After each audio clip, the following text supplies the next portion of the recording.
subscribe the channel and press the bell icon for upcoming videos.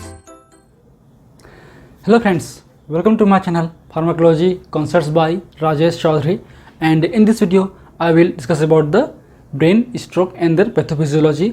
Means आज की video में हम बात करेंगे ब्रेन स्ट्रोक के बेसिक पैथोफिजियोलॉजी के बारे में. And if you want to watch my previous videos regarding the pathophysiology you can check the description box below और by using this link. So now let discuss about the topic. So brain stroke. So brain stroke एक तरीके से आपके sinus pathophysiology के अंदर में आते हैं. मीन्स एक तरीके से सीनस डिसऑर्डर्स हैं. तो ब्रेन स्ट्रोक जो है एक तरीके से आपके जो मायोकार्डियल इस्चीमिया है या मायोकार्डियल इंफ्राक्शन या एंजाइना है उसके जैसा ही डिसीज़ है जो कि ब्रेन में होता है. मीन्स कहीं ना कहीं इसमें भी आपके इस्चीमिया कंडीशन होगा जैसा कि मायोकार्डियल इस्चीमिया में होते हैं. बात करें ब्रेन स्ट्रोक की, तो brain stroke is a medical condition in which blood flow or blood supply to the brain is interrupted or reduced and that may lead to the brain cell death and may cause brain stroke. तो same है आपके इस brain ischaemia या फिर आपके brain stroke. तो इसमें भी जो है आपके जो ब्लड सप्लाई हैं जो कि ब्रेन को जाता है वो सप्लाई या तो नहीं हो पाता है या डिस्टर्ब हो जाता है या फिर कम हो जाता है. तो ब्लड सप्लाई नहीं होने की वजह से जाहिर सी बात है उसमें इस्चीमिया कंडीशन होगा या हाइपोक्सिया कंडीशन होगा. और हाइपोक्सिया कंडीशन होने की वजह से जो है उनमें प्रोग्रेसिव सेल डेथ होंगे. और ये सेल डेथ होने के कारण जो है जो भी आपके जिस एरिया के जो आर्टरीज हैं जिससे ब्लड सप्लाई हो रहा है वहाँ से सप्लाई नहीं होगा तो उस पर्टिकुलर एरिया ही डैमेज होंगे और उस एरिया के जो फंक्शंस होंगे वो प्रॉपर वे पे काम नहीं करेंगे और उस पर्टिकुलर एरिया के ही फंक्शंस जो हैं लॉस होंगे और डिस्टर्ब होंगे. तो बात करें हम लोग ब्रेन स्ट्रोक के टाइप्स की या कॉसेस की, तो दो मेजर होते हैं. First is the ischaemic stroke and second is the haemorrhagic stroke. Ischaemic stroke is the ischaemia, brain ischaemia similar is the myocardial ischaemia. Myocardial ischaemia में जो आपके कोरोनरी आर्टरीज हैं उन पे ब्लॉकेज होते हैं, वो आपकी ब्लड सप्लाई करते हैं हार्ट को, तो उनके थ्रू ब्लड सप्लाई नहीं हो पाता है. सिमिलरली आपके जो ब्रेन स्ट्रोक हैं या इस्चेमिक स्ट्रोक हैं उनमें जो सेरेब्रल आर्टरीज हैं उन पे ब्लॉकेज होंगे. Means blockage on the cerebral arteries और नेरोड और blockade of the cerebral arteries may lead to the reduction in the blood supply to the brain in the particular area and that may lead to the ischemic or hypoxic condition on that area of the brain and may cause progressive cell death. And जितने भी cases होते हैं brain stroke के उसमें से approximately 85% cases जो हैं आपके इस्चेमिक स्ट्रोक के होंगे.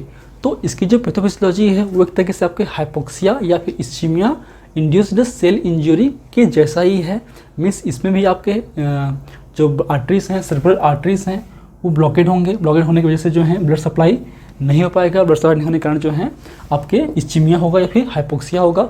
उससे जो है आपके एटीपी प्रोडक्शन नहीं हो पाएंगे और अल्टीमेटली जो भी उसके प्रोसेस हैं चाहे बात करें हम लोग राइबोसोम डिस्फंक्शन की हो या फिर आपके माइटोकॉन्ड्रियल डिस्फंक्शन की हो या फिर आपके न्यूक्लियस डैमेज की हो या फिर आपके सेल मेम्ब्रेन डैमेज की हो, तो उन तरीके से जो है आपको जो सेल्स हैं वो डेथ होंगे और आपके ब्रेन स्ट्रोक होंगे.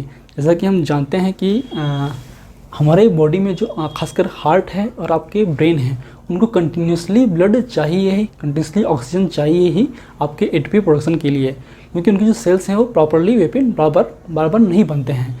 इसलिए जो है आपके अगर एक बार कुछ समय के लिए भी अगर आपकी ब्लड सप्लाई ना हो आपके ब्रेन पे या फिर हार्ट पे, तो वहाँ की जो सीवियरिटी है इंजरी की वो हाईली हो जाती है as compare to the other sales.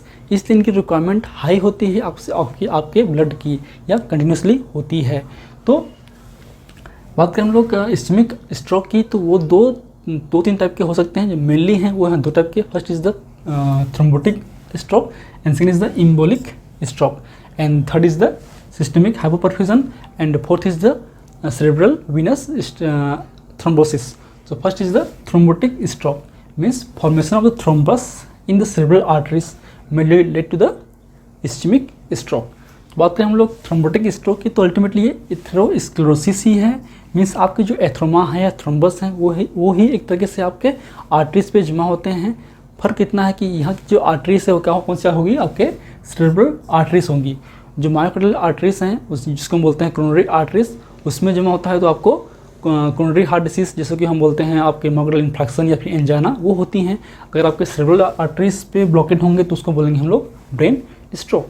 तो सिमिलरली इसमें जो आपके थ्रोम्बस हैं, जो कि आपके प्लेटलेट्स हैं, आपके ब्लड क्लॉट्स हैं, आपके लिपिड्स हैं, उनके थ्रू बनता है।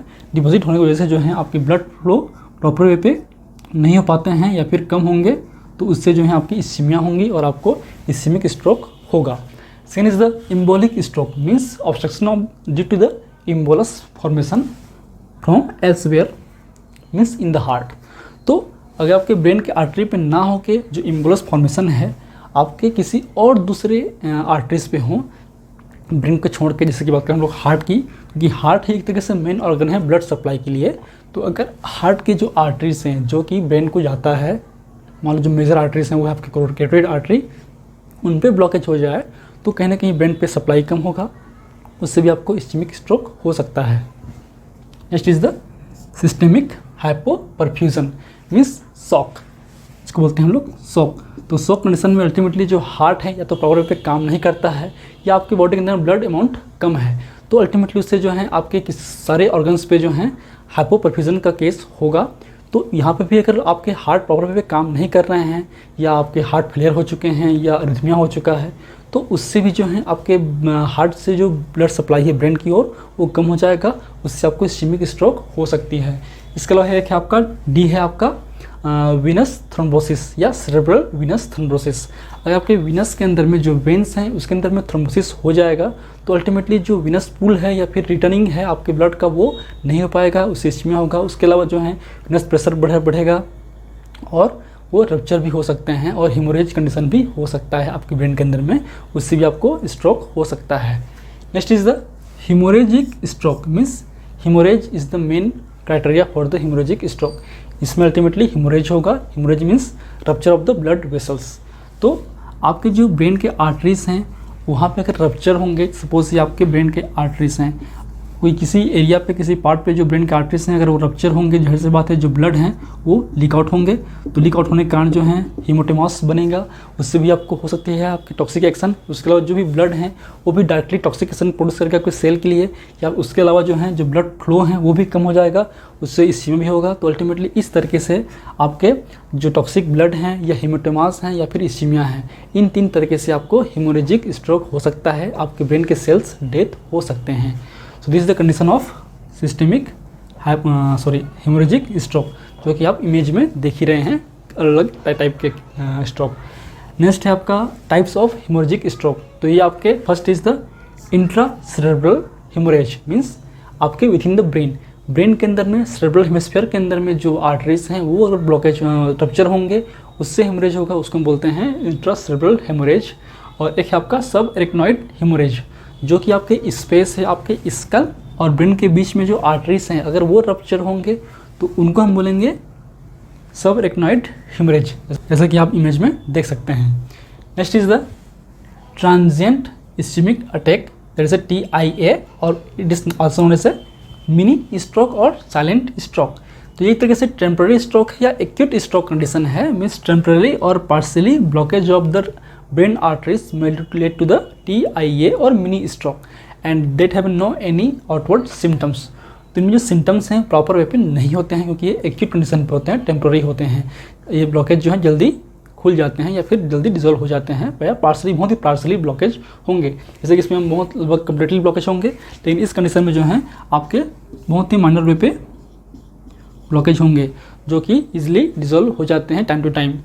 तो ये जो है अगर क्रोनिक वे पे हुआ तब वो जाके ब्लॉकेज बढ़ेगा और आपको ब्रेन स्ट्रोक के सिम्टम्स आने लगेंगे। So these are the basics of types of strokes. बात करें हम लोग इसके सिम्टम्स की, तो जिस एरिया के ब्रेन अफेक्ट होंगे, जिस एरिया के जो सेल्स ब्रेन सेल्स डेथ होंगे, उस एरिया के फंक्शंस जो हैं डिस्टर्ब होंगे और वो हो सकते हैं आपके first is the trouble in the speech या स्पीकिंग एंड अंडरस्टैंडिंग। तो जाहिर सी बात है अगर आपको किसी ब्रेन एरिया पे डिस्टर्ब होगा तो हो सकता है कि आपकी स्पीकिंग प्रॉब्लम होगी, आप मेंटल कन्फ्यूजन भी हो सकते हैं। Next is the paralysis on the और numbness of the face, legs और आर्म्स। ये मेन सिम्टम्स है आपके ब्रेन स्ट्रोक के या पैरालिसिस के। जैसे कि अगर बात करें हम लोग आर्म की, तो अगर आप दोनों हाथ को उठाएंगे हो सकता है कि एक साइड का हाथ जो है वो उठेगा ही नहीं, बात करें हम लोग लिप्स की, अगर आप स्माइल करोगे तो हो सकता है कि एक साइड का जो लिप्स है वो डाउनवर्ड ही रहेगा, वो अप जैसा कि हम हंसते हैं तो अप होता है स्माइल, वो अप नहीं हो पाएगा। या फिर जो लेग का मूवमेंट है वो एक लेग काम ही नहीं करेगा एक साइड का, तो उस तरीके से जो है आपके सिम्टम्स आएंगे आपके ब्रेन स्ट्रोक पे, एक तरीके से पैरालिसिस कंडीशन होगा। उसके अलावा आपके विजुअल डिस्टर्बेंस होगा, ब्लड विजन्स आएंगे, उसके अलावा आपके हेडेक तो होंगे ही, उसके अलावा आपके मोटर डिसऑर्डर्स होंगे, या फिर जो मोटर कोऑर्डिनेशन है आपके बॉडी का वो भी डिस्टर्ब होगा। तो ये कुछ बेसिक सिम्टम्स हैं आपके ब्रेन स्ट्रोक के। बात करें हम लोग इसके रिस्क फैक्टर की या इटियोलॉजी की, तो डिपेंड करता है अलग टाइप्स पे। बात करें हम लोग इस्कीमिया स्ट्रोक की, तो atherosclerosis is the main risk factor और reason of the ischemic stroke. तो एथेरोस्क्लेरोसिस के जितने भी इटियोलॉजिकल फैक्टर्स हैं, चाहे वो हाइपरटेंशन है, डायबिटीज़ हैं, ओबेसिटी हैं, हाइपरलिपिडेमिया हैं, हाई जंक फूड्स हैं, आपके अनहेल्दी डाइट्स हैं, आपके अल्कोहल हैं, स्मोकिंग हैं, वो सारे इस्कीमिक स्ट्रोक कॉज कर सकते हैं। बात करें हम लोग हीमोरेजिक स्ट्रोक की, तो हीमोरेजिक स्ट्रोक जो है बेसिकली आपके क्रोनिक सेरेब्रल या सिस्टमिक हाइपरटेंशन की वजह से हो सकता है, जिससे जो है सेल्स रप्चर हो सकते हैं। इसके अलावा इन्फ्लेमेशन है, इसके अलावा आपके जो हाई डोज ऑफ एंटीकोगुलेंट्स, जो आपके ब्लड थिनिंग ड्रग्स हैं जो कि हम यूज़ करते हैं एंटी इस्कीमिक स्ट्रोक के लिए, तो वो ड्रग भी अगर हाई डोज पे लेंगे कंटिन्यूसली तो भी जो ब्लड थिनिंग हो जाएंगे और प्रेशर बढ़ सकता है, और जो ब्लड जो वेसल्स हैं वो डैमेज हो सकते हैं। तो भी कुछ रीजंस हैं आपके इटियोलॉजिकल फैक्टर्स हैं आपके हेमोरेजिक स्ट्रोक की। या उसके अलावा है आपका सीवियस डिसऑर्डर्स। तो सीवियस डिसऑर्डर्स जैसे कि बात करें हम लोग एम्बोलिक स्ट्रोक की या फिर आपके सिस्टमिक हाइपरटेंशन की, तो उसमें आपके जो सीवियस डिसऑर्डर्स हैं आपके हार्ट फेलियर हैं, रिदमिया हैं, आर्टियल फिब्रिलेशन हैं, या फिर आपके कैरोटिड स्टेनोसिस हैं, उनके थ्रू भी आपको स्ट्रोक के चांसेस बढ़ सकते हैं। These are the basic risk factors for the brain stroke. Now come to the diagnosis of the brain stroke. तो जो भी न्यूरोलॉजिकल एग्जामिनेशंस हैं like CT scans, MRI scans, Doppler ultrasounds and arteriography जो है हम करते हैं और हम चेक कर सकते हैं आपके ब्रेन स्ट्रोक को। इसके अलावा जो सीवियस डिसऑर्डर्स हैं जैसे कि आपके आर्टियल फिब्रिलेशन है, अरिथमिया है, कैरोटिड स्टेनोसिस हैं, उसके थ्रू उनको चेक भी करके हम लोग इसके रिस्क को एग्जामिन कर सकते हैं। Next is the therapeutic management. तो जो भी थेरेपेटिक मैनेजमेंट है वो कहीं ना कहीं आपके जो रीजन्स हैं उनको ही ब्लॉक करने के लिए हैं। तो first is the ischemic stroke. Ischaemic stroke में जो है इस्कीमिया मेन है। इस्कीमिया क्यों हो रहा है? आपके थ्रोम्बस फॉर्मेशन होने की वजह से जो है, तो अल्टीमेटली हम इस थ्रोम्बस को हटाने के लिए या अवॉइड करने के लिए हम ड्रग देते हैं, जैसे कि बात करें एस्प्रिन की या फिर एंटीकोगुलेंट्स ड्रग्स की, या फिर बात करें लोग thrombolytic agents like recombinant tissue plasminogen activator की, या फिर एंटी हाइपरलिपिडेमिक ड्रग्स की, जो कि अल्टीमेटली एंटी एथेरोस्क्लेरोटिक ड्रग हैं, जो कि एथेरोस्क्लेरोसिस को कम करते हैं, या फिर थ्रोम्बस फॉर्मेशन को या फिर एम्बोलिक फॉर्मेशन को कम करते हैं। तो उसके थ्रू भी हम स्ट्रोक की जो रिस्क फैक्टर है उसको कम कर सकते हैं। उसके अलावा जो है आपके सर्जरी भी हम कर सकते हैं, जो भी आपके ब्लड क्लॉट्स है उसको हम रिमूव कर सकते हैं by the surgery. Next is the haemorrhagic stroke. तो हेमोरेजिक स्ट्रोक में जो है अल्टीमेटली जो भी रीजन्स हैं आपके हेमोरेजिक स्ट्रोक का, चाहे वो बात करें हम लोग हाइपरटेंशन की हो, डायबिटीज़ की हो, या हाई डोज ऑफ एंटीकोगुलेंट्स की हो, उनको कंट्रोल करके हम हेमोरेजिक स्ट्रोक को कम कर सकते हैं। मीन्स हम इसमें जो लॉन्ग वे पे अगर हाइपरटेंशन है तो हाइपरटेंशन को कंट्रोल करना by the anti hypertensive drugs, anti diabetic drugs हम यूज़ करते हैं डायबिटीज़ को कंट्रोल करने के लिए, और हम इस कंडीशन पे जो है एंटीकोगुलेंट्स या एंटी थ्रोम्बोलाइटिक एजेंट्स को अवॉइड करते हैं ताकि आपके हेमोरेजिक कंडीशन ना हो। उसके अलावा है आपका स्ट्रोक रिहेबिलिटेशन। मीन्स जो भी आपके सिम्टम्स हैं, जो भी आपके डिस्टर्बेंस हुए हैं, उनको प्रॉपर वे पे मैनेज करना। अगर आप ड्रग थेरेपी के साथ साथ जो हैं आप प्रॉपर वे पे मूवमेंट करेंगे तो ही आप ठीक हो सकते हैं।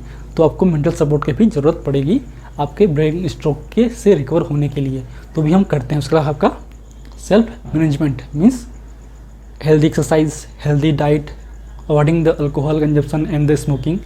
तो ये कुछ आपके सेल्फ मैनेजमेंट हैं जिससे आप ब्रेन स्ट्रोक के रिस्क को कम कर सकते हैं। सो these are the basic pathophysiology of the brain stroke, and if you want to know this lecture, please take a screenshot, and if you like my videos, please press the like button, share with your friend, and any feedback please comment on the comment section. That motivates me for the upcoming videos. And in last, thank you, keep watching.